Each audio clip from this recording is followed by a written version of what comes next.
temporary solution, now permanent. Resource hubs for the homeless in San Antonio. It's been a great thing and we need more of it.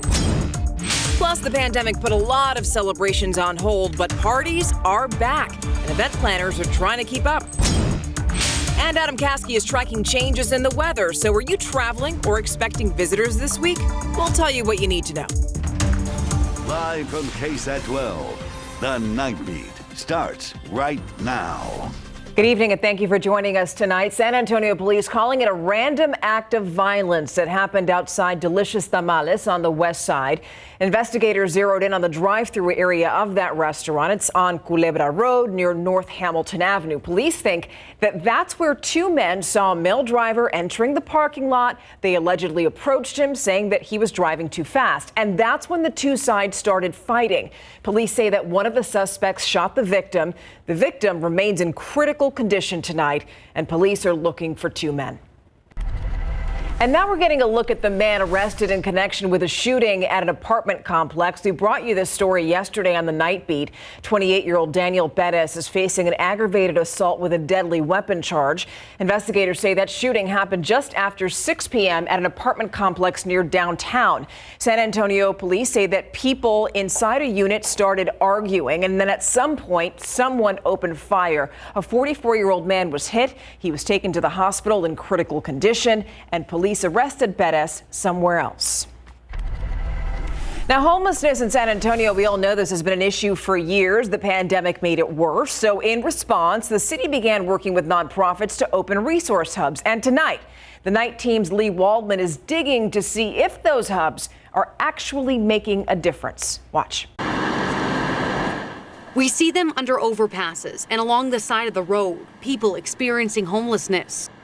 We have homelessness all over the place. Some experiencing it for the very first time. Others have been down on their luck for a while. I was taking care of my mother, and my sister was there, and my mother passed on. So I didn't find it necessary for me to stay any longer, so I left. It was my first time of being homeless. During the pandemic, the number of people down on their luck increased, so the city stepped in to open homeless resource hubs with community partners. These hubs has enabled us to build rapport with them, build trust, but also bring community together. The hubs created a centralized resource for things like medical care, behavioral health services, employment opportunities, even housing. This has been open for maybe 6 months, and we've already put 300 people into temporary housing. Looking at data from Corazon, from the opening of the resource hub in June to the following month, July, the number of people put into housing of some kind doubled. By opening these resource hubs, the city was able to identify a problem they didn't know they had when it came to helping the homeless population. When we look at our previous data before the hubs, we get a lot more no's than we do yeses, and that's for several reasons: traumatic experiences, lack of trust. The hubs have allowed volunteers and employees to build relationships, establish trust, and create dialogue. What we're seeing is that people are becoming more engaged and interested in figuring out what could be a next level beyond the state of homelessness that they're presently experiencing. That engagement means places like Corazon are seeing new faces in their halls because they've been able to get the familiar faces like Kenny Jones to take the next step, moving into his own apartment. But the program did help me getting back on my feet, and that's what I really need. You look at the situations of the day a lot differently when you're in a program like this. Although the resource hubs were born out of pandemic necessity, they've unveiled what could be a long-term solution in reducing San Antonio's homeless population. Right now, there are only 2 homeless resource hubs, the one at Corazon and one at Harper's Chapel. In order to open others, more organizations would need to step in and offer their help. The city says they're ready to expand, but they need places to expand to. At the moment, the majority of those resources, they're centralized downtown, but the hope is to have these kinds of hubs in every district. Reporting live, Lee Waldman, KSAT 12 News. Be sure it's something that we here at KSAT will continue to report on. All right. So now there's also more help for people who need homes. SAM Ministries received thousands of dollars to give back to those in need. The Texas Bar Association gave the organization $17,500, and SAM Ministries is going to use that money to help homeless people.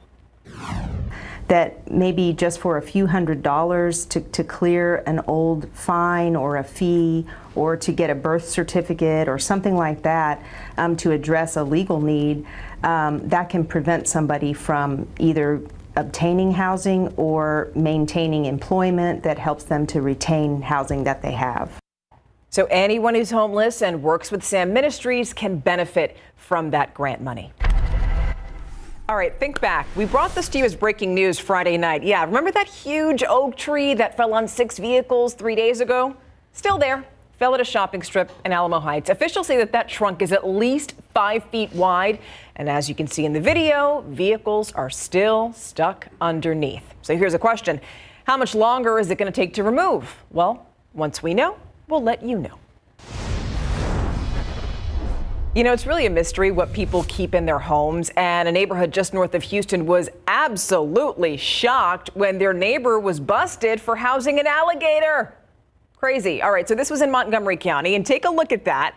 An alligator snapping turtle. Now, freshwater stingrays. These were just some of the endangered species that police found in that home.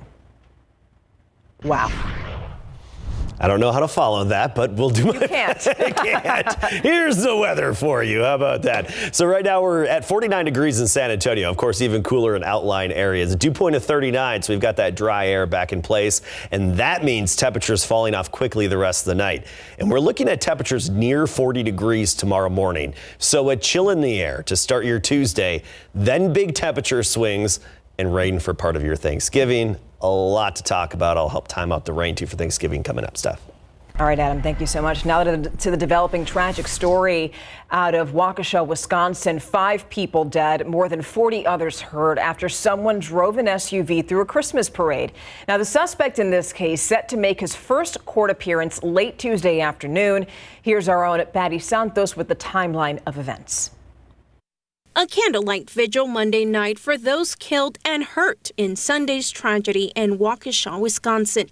Investigators say the suspect, 39-year-old Daryl Brooks of Milwaukee, drove an SUV through a Christmas parade. Maroon Ford Escape is blue heading into the parade road. Officers say he may have been on the run for a domestic disturbance just minutes earlier, but he was not being pursued by police before the incident. This is not a terrorist event. Law enforcement officials thanking the community, saying citizens and officers alike put the injured in cars and rushed them to the hospital. It was just carnage, likening it to a war zone. Some of our first responders were there with their families. They left their families to treat people. A police officer fired shots at the SUV but stopped firing because of all the people who were there. According to court records, the suspect was arrested just weeks earlier, accused of using the same SUV to run over the mother of his child after another domestic dispute. He's now charged with 5 counts of first-degree intentional homicide. The fatalities include 4 women and 1 man, ranging in age from 52 to 81. 48 other victims were hurt, including 6 children who remain in critical condition. President Joe Biden speaking on the tragedy Monday. Last night, the people of Waukesha were gathered to celebrate the start of a season of hope and togetherness, and I'm sure all of us pray that that same spirit's going to embrace and lift up all the victims of this tragedy. Patty Santos, KSAT 12 News. The biggest feast of the year, just 3 days away. Volunteers with the Raul Jimenez Thanksgiving dinner are working extra hard to make sure that the community is fed. So today we went out, we checked out the preparations. Potatoes are being mashed, the meat is being chopped. Just like last year, Meals on Wheels is going to deliver the food. Organizers are hoping to give out 12,500 meals. Of course, you can expect the KSAT team to be there on Thursday. Attention all artists, you can submit work for the 7th annual citywide art contest. Any art that's selected is going to be featured as the visual representation for the 35th annual MLK March and Legacy celebration. And the theme of this year is free to be, and anybody who lives in Bexar County can join. Now, you just email arts@sanantonio.gov. The subject line should say 2022 MLK poster contest. You have until Wednesday, December 8th to submit. Of course, there are more details that you need to know about. You know what? We've got them taken care of for you. Just visit our website, KSAT.com, for more. Still a lot to talk about tonight. You are excited about the holidays. I know you are, but so are thieves. How you can protect your belongings so that they actually make it to their destination. And from holiday parties to winter weddings, our events are back, but with a COVID twist. Why you have to be 10 steps ahead to plan the perfect celebration.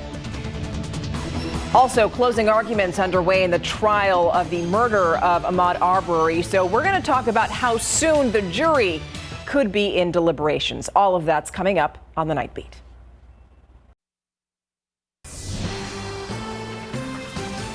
Jurors now one step closer to deliberations in the Ahmaud Arbery murder trial. Travis McMichael, his father Gregory, and William Roddy Bryan Jr. are accused of chasing down and killing Arbery as he was jogging through their neighborhood. Now, all three men have pleaded not guilty. During closing arguments, the prosecution told jurors that the suspects targeted Arbery because of his race. But Travis McMichael's attorney argued that it was out of self-defense and that the killing was justified under a citizen's arrest law in Georgia that's since been repealed. Closing arguments continue tomorrow. It's party season. As the holidays approach, office parties, weddings, and nonprofit fundraisers are back on. Wedding planners say that their phones are ringing off the hook with last-minute events. The Night Team's Patty Santos tells us why you can't always get what you want. Our vendors are so strapped, our resources are so minimal, budgets are lower, timelines are shorter. 22 years into event planning, and Jamie Cook has had to reimagine her event planning strategy and execution. Everything has changed, the way you build a budget, your planning timeline. Nothing is the way it was before the pandemic. She says clients have to know that too. Like so many industries, prices have gone up for us too. Staffing has gone down for us too. Inventory has gone down. Supply chain issues are happening to us too. And I think that people do not realize that in the hospitality realm, in our universe, it is devastating. Megan Oropesa knows firsthand planning the perfect wedding was hard. My dress took a lot longer than normal because it had to be shipped in from Australia. And then having the alterations done, things like that would normally take, 6 weeks, were taking longer. Even her wedding dates stayed flexible. And so did you have to reschedule? We did twice. So this was the third time's a charm. Each time checking with vendor schedules, but in the end, keeping perspective on what mattered. All the stress that I went through, that we've gone through, was nothing. Once we got to that actual altar and actually had our vows exchanged. Cook warns corporations and families returning to holiday parties, celebrations, and fundraisers to plan with patience. I can promise you it's usually showing up late, it's showing up broken, or it's not showing up at all. So we've got to have something, in our back pocket. And Stefania, she says the industry is like this for all planners, so give them some grace and don't stress out. Back to you. Good advice there, Patty. Thank you so much. So, it's the season of giving. Unfortunately, also the season for taking. So before any porch pirates scout your lawn for goods, here's what you can do to protect your stuff. One option is getting a box. However, those prices start at about $150 and they take up a lot of space. Here's another option for you. A battery-powered video doorbell that can detect when packages are left on your porch, sends you an alert, and it keeps tabs on your entryway. Now, to extend security beyond your porch or your front door, add or upgrade floodlights that are also more high-tech and have a camera. Speaking of cameras, we've got a big one right now. Sky 12 right there over the University of Incarnate Word, where you're getting pictures there from Light the Way. A beautiful display there for the holidays. We're talking more than 1 million lights there on that campus. And our very good friend Adam Caskey joins us now. You were at the San Antonio Zoo today. Yes, at right? Zoo Lights earlier, and it's so great as that sun sets and everything just lights up and all the twinkling lights and the lights to the music too, the little program that goes on every 15 minutes kind of in the main central area of the zoo. But let's talk forecast, because you're planning for Thanksgiving. You're planning for maybe putting your Christmas lights up or decorations up after Thanksgiving. There's going to be a lot of planning around the weather. So chilly tomorrow morning. That's straightforward and easy. Thanksgiving rain. Part of the day will have rain on Thanksgiving, and temperatures shifting and winds picking up as well. So it's really a damp transition day. Big temperature swings in our forecast. You're going to notice some big differences and changes across the rest of the week and through the upcoming weekend. Now, earlier this morning, take a look at our almanac data. We started off at 53, the high temperature of 71, both a little above average for this time of year. Currently outside, temperatures are falling off quickly. I mean, we were in the lower 70s. Now we're already in the upper 40s. Dew point of 39, so that dry air is in place. The lack of humidity, lack of mugginess, and it's that way all across the state. Entire Lone Star State, very fall-like in terms of the lack of humidity and temperatures too. Right now, 42 Amarillo, 51 beautiful Alpine, 42 in Austin, still 60 down to the south, Laredo, and down into the valley, Brownsville. But 44 Hondo, 41 in Kerrville. And yes, a lot of the hill country is going to be dipping into the mid-30s by tomorrow morning. Kerrville 37, Fredericksburg 36. This is what we're expecting the map to look like first thing tomorrow morning. Early risers, anybody out around, and even a few hours after sunrise. Long sleeves or jackets, maybe both, depending on your taste. Hondo about 39 degrees in the morning, 41 Pleasanton, Stone Oak 41. 41 in Elmendorf, 39 Leon Springs, and Bernie as cool as 37. You get the idea, the chill in the air to start the day tomorrow. But those morning temperatures skyrocket then, Wednesday and even Thanksgiving. Thanksgiving's unique. It's going to be warmer and muggier in the morning than it will be in the afternoon. We'll start the day in the mid-60s with noticeable humidity and, of course, some areas of rain. And then temperatures will fall off in the afternoon as the wind picks up. So let's talk about our overall weather pattern and what's going to be happening here. Some high clouds are streaming in from the west. They'll continue to pass overhead tomorrow. Should make for a beautiful sunrise. And then they're going to move out and be replaced by this upper level disturbance. This is going to pick up some Pacific moisture. That's going to be our next disturbance that affects us. And it's going to be combined with a cold front. So we've got this above us, throwing energy and Pacific moisture our way. And then at the ground, a cold front moves in, squeezing out some moisture. So here's our futurecast, and I like its representation of the rainfall as we get into Thursday. First of all, Wednesday night, we'll have areas of drizzle and fog and a few passing showers Wednesday night. Wake up Thursday, turkey trots, the fun runs, all those morning activities. Or if you're just waking up early to fire up the pit, get the barbecue going, you're going to need a little extra wood. It's going to be raining. So we'll have some areas of rain scattered in nature Thursday morning, maybe a few rumbles of thunder even through the noon hour. By the afternoon, it pushes south with the cold front. So rain chances spike to 60% for the first part of your Thanksgiving. Then we see another boost in rain chances as we get into Saturday. So Christmas lights and stuff, Friday or Sunday, I think the best day. Tomorrow, just partly cloudy, right near 70 by the afternoon. No humidity, but the humidity's back on Wednesday. Spend some time looking at this 7-day. Get ready for temperatures to drop Thursday afternoon as the wind picks up. Friday near 60, Saturday damp with some rain and only in the 50s for highs. That's the day to stay inside and curl up on the couch. All right, thank you. You know, that's what Spurs fans are doing right now. Spurs literally dropped the ball. Spreester, oh, it's contagious. Not as bad as though in the past, the recent past, I should say. When we come back here, they were playing the second best team in the NBA, a team that was on a 12-game, now 13-game win streak. But wait till you see how this one ended tonight. And when UTSA students come back from their break, they're in for a big treat when it comes to their football team. Coming up. Spurs getting a pep talk from Coach Pop, trying to avoid a 5-game losing streak, hosting the red-hot Phoenix Suns at the AT&T Center tonight. Good start for the Spurs in the first quarter. DeJounte Murray comes up with a deflection and steal, takes it back the other way. He misses the layup, but Derek White is there for the follow, and it's 12-7 Spurs a few minutes later. Devin Vassell hits the jumper for an 18-15 lead, but the Spurs still trail 24-20 after one. Second quarter, Spurs trying to rally. Keldon Johnson finds Thaddeus Young cutting for the basket for two. That pulls San Antonio with an 8, but the Suns poured on, outscoring the Spurs 33-24 in the quarter, including this 3 from Devin Booker, and San Antonio falls behind 57-44 at the break. Fast forward to the fourth quarter. Spurs trying to rally from an 18-point deficit. This will help. Lonnie Walker, the forward, drives for the jam. San Antonio down 11. Then Murray finds Jakob Poeltl along baseline for the floater, and suddenly the Spurs are within 5, 195. Phoenix pulls away again. Chris Paul hits the jumper, one of 6 Suns players to finish in double figures. They lead 112-99. The Spurs respond with another run. Derek White hits a 3. He had a team high 19. San Antonio Antonio pulls within 3 points, but they can't corral this ball. The jump ball down the stretch in crunch time. San Antonio falls 115-111 for Coach Pop. It's the same old story. Turnovers, assists, boards. We played with them. We scored in the paint very well, but we didn't shoot the threes. And that's the name of the game in today's NBA.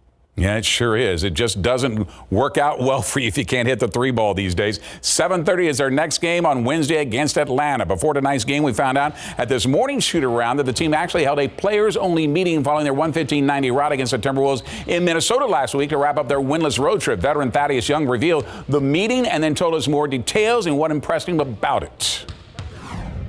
Coach and walked out, and we all kind of, well, actually Dev stepped up and took the floor, which is great for a young guy. He basically said, "Come on, let's try to figure this thing out. Let's talk about it. Let's put everything out there on the table." And that's what you want from the young guys. I could do it, but at the end of the day, you want these younger guys to start stepping up. I think he did a really good job of kind of orchestrating it and getting guys to kind of like start speaking and really voicing their issues and voicing their points. That's the first stage of growth and signs of everybody wants to win. All right, let's hope it helps. Big announcement made by UTSA Athletics today saying they couldn't have gone 11-0 without you this season. So tickets for the Conference USA Championship game in the Alamo Dome on December the 3rd will be free for UTSA students. And the tickets can be playing for the Roadrunners' first ever appearance in the Conference USA title game starting this Monday when they get back to class. More info to follow. Roadrunners won the Conference USA West Division with their dramatic come from behind last-second game-winning touchdown by Frank Harris to Oscar Cardenas that was tipped but still caught. But before they play for the championship, they must face North Texas in Denton this Saturday, looking to finish the regular season undefeated at 12-0. And now we know who to thank for the students' free tickets next week. We're not going to discuss the conference championship game other than what April Ancira is already doing to get our students in that game, which I think is just a huge, huge deal by her to be that, have that much thinking, planning already ahead to be in front of that, and for her to be so unselfish to help our kids like that. I thought that was unbelievable. All right, congratulations to the Roadrunners Frank Harris, Clarence Hicks, and Hunter Duplessis, who swept the Conference USA Weekly Awards for Offensive, Defensive, and Special Teams Players of the Week. The big game and our big game playoff coverage coming up. The big game and a big game coverage this Friday night will feature the #1 and undefeated Brennan Bears going up against Austin Bowie and 10-2 in the third round of the high school football playoffs. Bears improved to 12-0 and are one of only 2 undefeated teams left in 12's top 12, including the Alamo Heights Mules. It's after they came off a huge 63-10 rout of Los Fresnos on Saturday afternoon, while the Bowie Bulldogs are one of 5 Austin area teams that eliminated San Antonio area teams last weekend while holding off Smithson Valley 28-21. They're a great team. They play other great teams. That's what makes them great.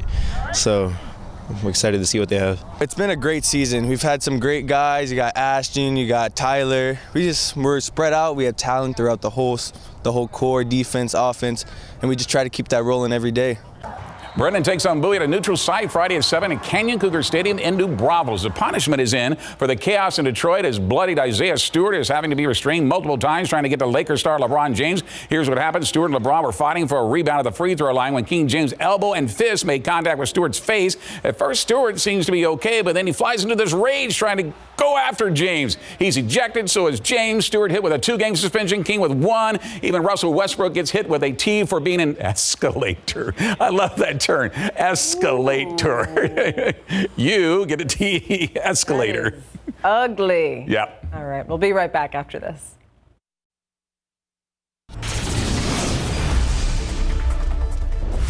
All right, well, back with breaking news right now. Live pictures right now from Cub Path and Tiger Way. That is where San Antonio police are investigating a fatal shooting. This happened just before 10 p.m. Now, we don't have too many details. All we know is right now that one person was killed and that one person is in custody. Police are investigating this, and you know that Good Morning San Antonio will have more details on it tomorrow morning. Thank you for joining us.